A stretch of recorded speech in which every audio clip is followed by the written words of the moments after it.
Siya nga pala, isa ako sa mga sales lady dito. Sir, for security lang po ninyo. Kasi po, hindi po gumagana yung CCTV namin ngayon. Advice ko lang po, pakiingatan po yung mga importanteng gamit nyo po. Miss, nag-iinsulto ka ba? Anong tingin mo sa akin? Aanga-anga? Sir, hindi naman po sa ganon. Nagpapaalala lang po naman. Itong lugar kasi na ito, kilala kasi ito dito na maraming mandurukot at mga nandumudos. Kahit minsan, miss, hindi pa ako naloko dito sa syudad. Kailangan ko, miss, ng Bluetooth speaker. Aba, ito na nga yung hinahanap ko. Sir, kunin ko lang po yung bayad nyo, 5,500.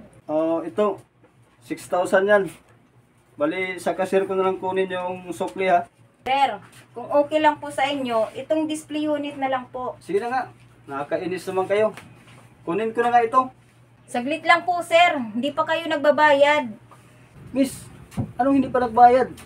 Kinuha na nga sa akin kanina eh. 6,000 yung binigay ko nun sa lalaki. Sir, hindi po kami authorized na kumuha ng bayad. Maliban na lang po sa cashier.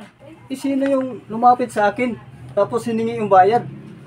Sir, malamang po na biktima kayo ng salisigang. Yun na nga po yung sinasabi ko sa inyo kanina. Na mag-ingat po kayo. At maraming manluloko dito.